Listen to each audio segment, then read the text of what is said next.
గర్భిణీ స్త్రీలు ప్రభుత్వం అందిస్తున్న పౌష్టికాహారం తీసుకుని ఆరోగ్యవంతులైన శిశువులకు జన్మనివ్వాలని ఐసీడీఎస్ సిడిపిఓ దయామణి పిలుపునిచ్చారు. కాకినాడ దుమ్ములపేటలో గల అంగన్వాడీ కేంద్రంలో క్లస్టర్స్ భవనంలో ఐసీడీఎస్ శివశక్తి మహిళా సంఘం చైల్డ్ ఫండ్ సంయుక్త ఆధ్వర్యంలో అవగాహన కార్యక్రమం సీమంతాల కార్యక్రమం నిర్వహించారు.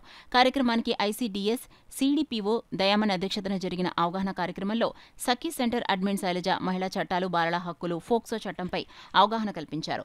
శివశక్తి మహిళా సంఘం సెక్రటరీ అనిత బాలల హక్కులను గురించి తెలియజేశారు. సిడిపిఓ దయామణి పౌష్టికాహారంపై అవగాహన కల్పించారు. Child fund coordinator Ravikumar health and hygienic పై మహిళలకు అవగాహన కల్పించారు. అనంతరం శివశక్తి మహిళా మండలి ప్రెసిడెంట్ వంకా వరలక్ష్మి గర్భిణీ స్త్రీలకు పసుపు కుంకుమ గంధం రాసి సీమంతాలు నిర్వహించి వారికి పసుపు కుంకుమ గాజులు, చీరలు, పండ్లు అందించి ఆశీర్వదించారు. కార్యక్రమంలో చైల్డ్ ఫండ్ సభ్యులు సుధా, ప్రబంధరాణి, ఉషారాణి, అంగన్వాడీలు, స్థానిక మహిళలు పాల్గొన్నారు. వన్ స్టాప్ సెంటర్ శైలజ గారు తెలియజేశారు. అదేవిధంగా శివశక్తి మహిళా సంఘం నుంచి వరలక్ష్మి గారు 14 మందికి శ్రీమంతాలు ఏర్పాటు చేసి ఈరోజు 14 మందికి శ్రీమంతాలు ఏర్పాటు చేయడం జరిగింది. గర్భవతులు ఆరోగ్యవంతంగా ఉండడం కోసం, అదేవిధంగా మహిళలు, బాలలు కూడా సంరక్షించబడి చట్టాల ద్వారా సంరక్షణ పొందే విధంగా వారన్నిటి మీద వాటి చట్టాలన్నిటి మీద కూడా అవగాహన కలిగించడం. తర్వాత ప్రెగ్నెంట్ లేడీకి శ్రీమంతం చేయడం, తర్వాత అవేర్నెస్ క్యాంపుల మీద కూడా అవగాహన కల్పించడం జరిగింది.